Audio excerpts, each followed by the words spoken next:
on a motorbike, you can put the world right. Hi everybody, welcome to another video, and today you join us testing our new helmets out.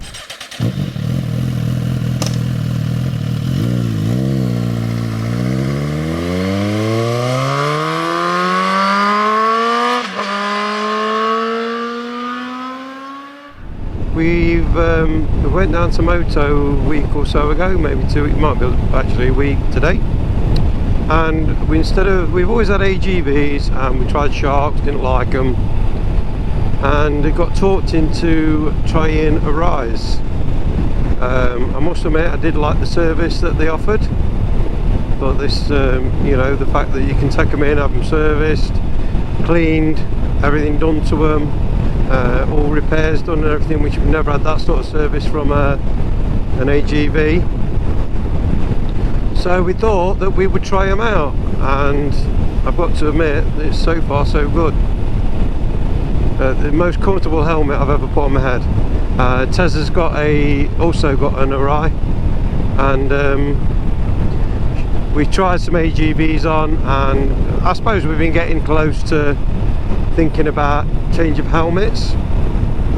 The funny thing was, we've had so many people telling us that you're supposed to change it every 5 years, and when we were talking to the lady that sold us the Arai helmets, I think it was a Moto, Clay Cross, she was saying that they can be on the shelf for 5 years, and basically the way that Arai look at it, as long as you haven't dropped it, it should be fine.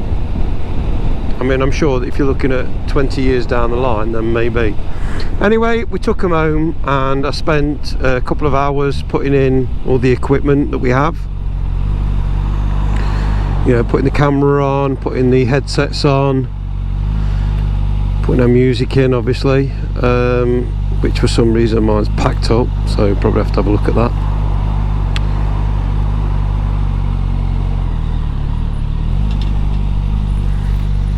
But at the moment, I have to say, very, very comfortable,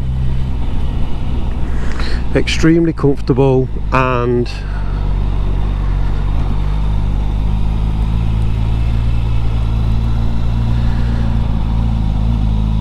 not too noisy, to be fair. This goes back for me to, you know, always saying, oh yeah, you're just paying for the brand, you're just paying for the name.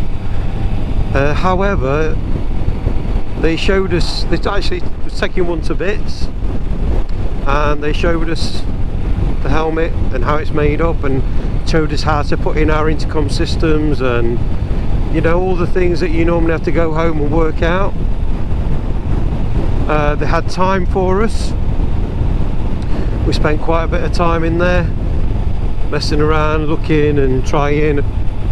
The lady made sure, apparently she's an Arai technician, probably one of the last ones about in the area, and she's been trained by Arai, so she can basically strip a helmet and rebuild it. And she was telling us how the fitting should be and how it should look and everything. And while we were there, we discussed about visors, so they showed us exactly how to fit the visors, and also fitted the visors for us, and also fitted anti-fogs in the visors. So we've got our tinted visors with an anti-fog in them. And well, like I say, at the moment I'm feeling it's quite quiet in here. What temperature are we at? It's showing 11 degrees, and I think it's a bit colder than that. Roads are still a little bit damp this morning.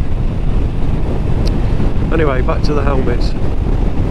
Yeah, they showed us everything we'd need to know, and that the helmets even come with a little tiny bottle of lube for there's little bearings in the visors that you have to lube up, and they tell you to lube up the rubbers around the visor so it doesn't go hard, which are the things that they say is the reasons for you needing a new helmet. So very impressed up to now. And like I say, it's first time on my head on the bike, and comfortable, very, very comfortable. And I've got to say that the way that the speakers go in, they kind of go behind the padding, even though they've left a mesh there for the sound to come out. This is the first helmet I put on, I cannot feel the speakers at all, and they are in absolutely the perfect place. So yeah, at the moment, thumbs up. We'll ask Teresa what she thinks in a little while, because obviously she's got one as well. And just like I said, I've always said, nah, it's just a premium, you're paying for a premium, it's a premium brand, why have you got to pay for a premium brand? And well, I think I know why now. I think I've got it. Just the after service that you get with it.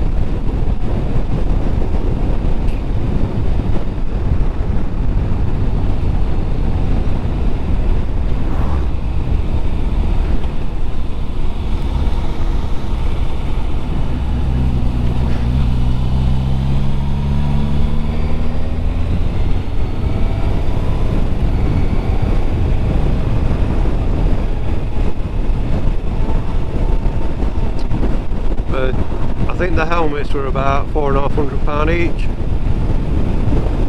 somewhere around there. Might be just been a little bit less. AGVs, as you do, pay sort of £3.5, £4 extra £100 for the service you're going to get.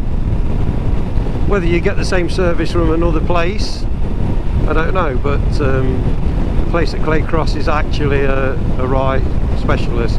They do sell all the helmets. Got a nice range of clothing in there. They've got well, they've got a lovely range of clothing in there, in fact.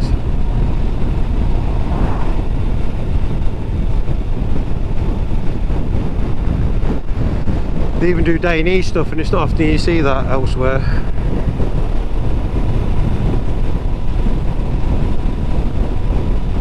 Last video, thank you all those people that have watched it. Welcome all the new subscribers that have subscribed to the channel. Thank you so much for doing that. Hope you enjoy the future content that we're bringing out. I meant to say that at the beginning of the video, I forgot all about it. But thank you anyway. Thank you so much for pressing that button and subscribing to us. That last video has given us a massive boost. Huge boost, in fact. We try, I'm not going to say we'll manage it, but we try to bang one out once a week. This week we were fortunate enough to have enough footage for 2 videos. We try not to make any more than sort of half an hour.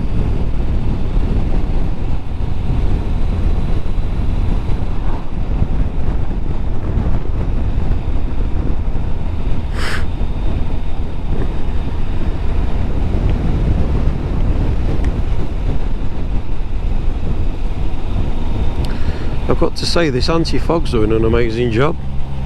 By now I'd have been steamed up. If you look at my last few videos, forever in there telling you that I'm struggling, and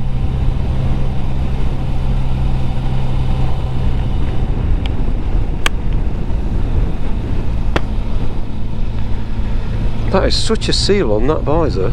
I've got itchy nose. There's a massive seal. Well, the bike's just feeling more and more lovely.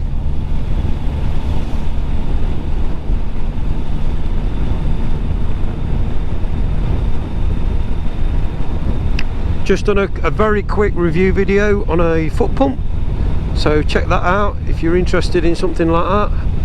So now in the top box we are, well, we're quite I've never had so much stuff to take with me. We've got puncture repair kit, pump,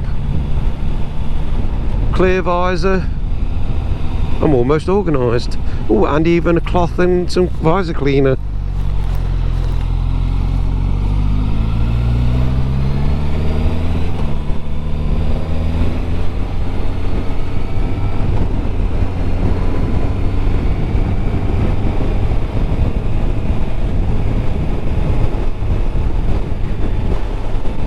Oh, poor badger.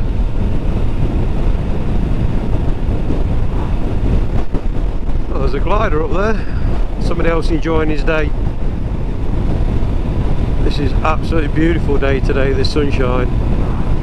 I know I keep saying it, but there's nothing better than this, especially for your mental health, or for mine anyway. I'm not saying about other people's. As you might be aware, the last videos that come out were about a group ride. One of the things I noticed on the group ride was confidence. Some people just lack a little bit of confidence, and I have to ask why. You know, they're riding the bike, maybe it was early season, I don't know, maybe, you know, it's just this particular lad hasn't been riding that long, but I just thought it could do with a little bit of advice. And so I thought, well, you know, we'll have a look at the best place to get advice from. Obviously the old interweb is interweb. We're watching too much Gas Monkey. The internet is a good place, YouTube especially, and there are some guys out there that have done some quite graphic, you know, pictures and stuff to show you what's better. I don't know if you can see that, but there's a glider up there. Hey. Yeah, they've done quite a few, you know, good pictures, and you know, sometimes it's harder to see it on a picture and put it into reality.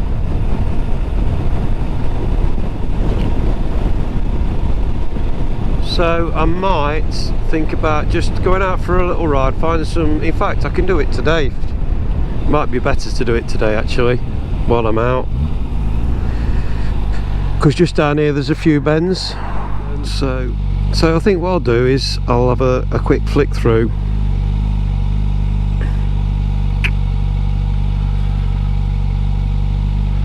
And I'll just go through the bends and take the lines that I would take.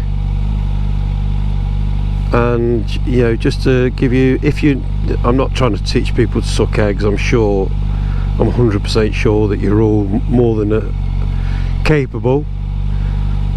But just some lines that I was taught. My teachings came from a police.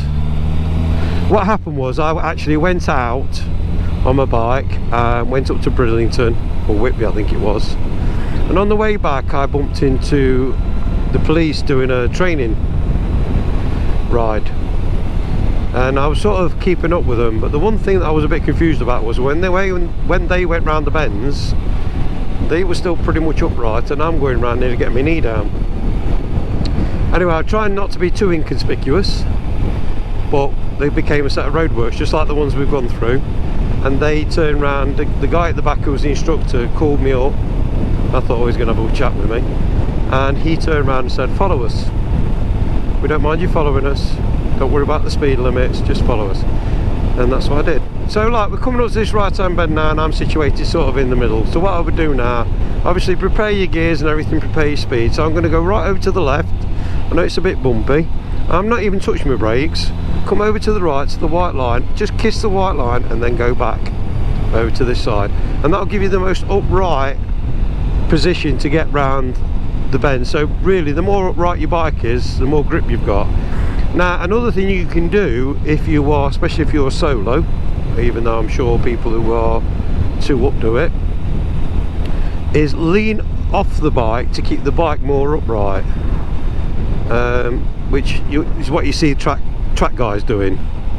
Same again here, just get your speed nice, and then what I'm going to do is go from the outside, cut it in, and then come back out to the outside. There's a bit of wet there, a bit of water, it doesn't matter.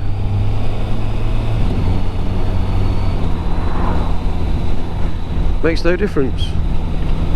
Okay, just a little heads up for anybody that might be wondering how, and that's just how I do it. As well, there's plenty of others out there that do it differently. On a sports bike, it's much more fun to chuck it on the brakes, throw it in. In fact, it's a lot more fun. Chuck it on the brakes, throw it in, chuck it on your knee, and off you go. And to be fair, I've done that myself quite a lot. I used to do a lot of playing when I had my sports bikes. Don't get me wrong, I still love the thrill of riding. In fact, I'm probably enjoying riding now more than I ever have before, because I'm so relaxed on this bike. I'm more than happy to go along at speed limits. It's just immense. Oh, better slow that down a bit. I've got no agenda to go anywhere. I just see where we end up.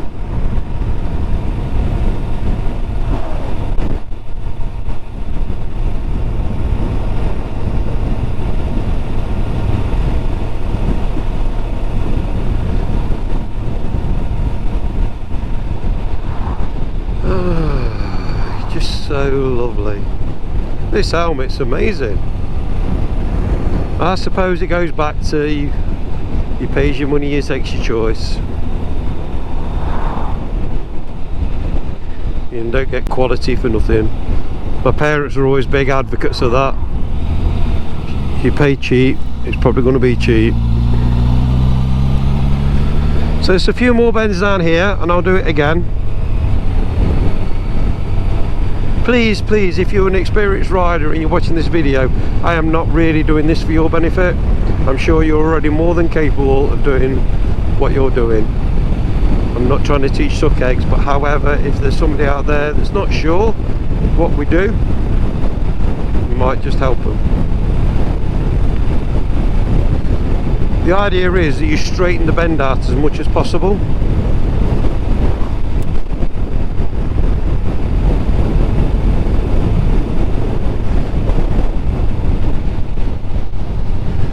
I'm sure they're already able to, you know, get your speed right, sort yourself out. Look, I'm right in here. I know what I'm going to do is look at the white line, follow the white line, and when I come out, I'm just going to go back over here again. And I know I can go around a lot quicker than that. I'm not doing it for that purpose. And if you think I'm doing something wrong in the comments, then please add your comments to it. So we're going to do it again. So let's say I'm here, I'm going to go right out to the white line, and then I'm just going to cut right back in, and then obviously that's the white line, flick it back to the white line, back out over here again.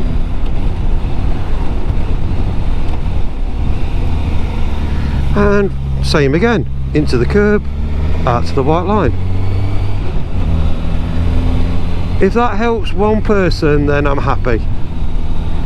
So there you go guys, that's how I ride. I'm not saying it's 100% correct. I probably don't do it to that extent a lot of the time, but look forwards. Another thing to do as well is, if you look, there's a bit of damp here, because I'm already online, it don't matter. Another thing to do is, this is quite a good one. Again, back in, back out. Look at your hedges, follow your hedges. If you're coming up and there's a bend coming up and you're not sure how sharp it is, just watch your hedges. They'll tell you everything. Absolutely everything. So if you're coming up and there's the road, like just say we're coming up here and the road goes to the left and you can see that edge going straight down there, well then you know it's a good chance that road's going to do like a 90-degree angle. So you don't want to be approaching it at 60 mile an hour. Get yourself prepared. Another thing, and watch how the road closes up on you. If you come into a corner and the road will close up on you, you might understand what I mean, but I hope so. But as you come into a corner, that's when you're shutting off, dropping down your gears, the road's closing up on you. As you go around the corner, you'll see the road starts to open up, and as the road opens up, that's when you start putting the power back on. It's nice to keep a neutral throttle as you're going around the corner. That keeps your traction going. If you find you're going a little bit too quickly, you can use a little bit of back brake. The back brake will actually bring it into the corner. Not a lot, but enough just to make you sort yourself out. And if you're going way too quickly, well, you shouldn't have been. It's simple as that. But sometimes you can get caught out on a bend, and if you do, just a little touch on the back brake, it will drift it in It's almost like rear wheel steering. You can drift it in, it will go in, and you can just ease it out. And as you see the road opening back out on you, that's when you nice and gently put the power on. Just feed it in. If you want to learn how to ride quickly, then I suggest wholeheartedly 100% track day. And if you can, I don't know if Ron Haslam's reopened or not. I know he closed down over COVID, and then there was talk of him reopening. But if you can go into a Ron Haslam race school at Donington, you get top instructors there. It's highly advisable if you really want to learn what your bike can do, what you can do, or what to do in situations. That's your best bet. So we'll leave it at that. Thank you so much. I hope that's some help to somebody, maybe a few of you, and I'll say goodbye. Listen guys, ride safe everyone. Thank you so much for watching. All those that have subscribed, I really do appreciate it. Thank you so much. If I could thank you personally, I would. We try to answer every comment, at least we make sure we do make a little comment on each one. And the channel seems to be building a little bit like we wanted it to this year. So take care guys, all the best. Arai helmets, I'll put a little bit on from Teresa, see what she says about hers, but mine's thumbs up. Highly recommend it. Well, it's a shame you didn't catch that on camera. Me going, I've literally just slid straight off that and landed down there somewhere. You see, just there. I just feel a twat. I've never seen so many people come rushing over to see if I'm alright. Okay, Tez, Arai helmet, what do you think? I love it. You love it? I do love it. Do you think it's worth the extra money compared to the... I think it's worth the extra money just for the after. The after service? Yeah. Yeah, definitely. Yeah. I mean, there's no helmet. I've always said I can't justify spending that kind of money, but I don't even know I've got it on my head. It's quite light. But your speakers? Lovely. You can't feel them, can you? No. You don't know you've got them in. And the sound's really nice. With my other helmets, I've always been cold here on my chin, so I've had to wear my scarf over me like that. Look like a gangster. Yeah. No, not at all. There were one time that it was really windy, and it did really go in my helmet sort of thing. It was loud. Yeah. But rest of the time. There's no such thing as a quiet lid though, is there? No, of course not. I mean, there's so many air holes to get in. But yeah, it was just one point and then nothing. Cool. It's just been really nice and money well spent then. It fits really nice. It absolutely it hugs you. It is. Mine's lovely. the same. Yeah. So it's worth the money. Yeah. Spend that little bit more. I'm a bit tight with things like that, but well, we both are. We don't like wasting money. I mean, helmets to me was just a thing you had to have. Yeah. But now I've got one that fits. The only thing that I've got to get used to, because at Arai apparently, it forfeits your guarantee, and I'm a bugger for putting my scarf, my gloves, stick them in my helmet and carry it round with the strap. Not in a bag. To Arai, you're not allowed to do that. Not allowed to do that. You have to put it in a bag. What did she say? It's not a handbag. It's not a handbag, yes. It's a helmet. Apparently, they can tell that whether you've done this or not by the residue from your gloves and from your hair inside your scarf. Yeah. Scarf. They test it and they can test inside your helmet to see. And if you've been carrying it around, your guarantee is null and void. Yeah. So. But yeah, love it. That's it then. Love it. Well, guys, here we are at Willing Woods. Have a quick pan round, and I think. Had a gorgeous hot chocolate. Oh yeah. Yeah. Fantastic. Yeah, it is pretty good here. It's not expensive either. £2.50. You get to come up. Yeah, 100%. Here she is parked up over there. Absolutely loving her. So, for this one then, I'm going to say goodbye. Bye. Bye. It's a lovely day. It is, isn't it? Sun's out. See you guys. Thanks so much for watching. Take care. All the best. And don't forget, ride safe. Ta-da.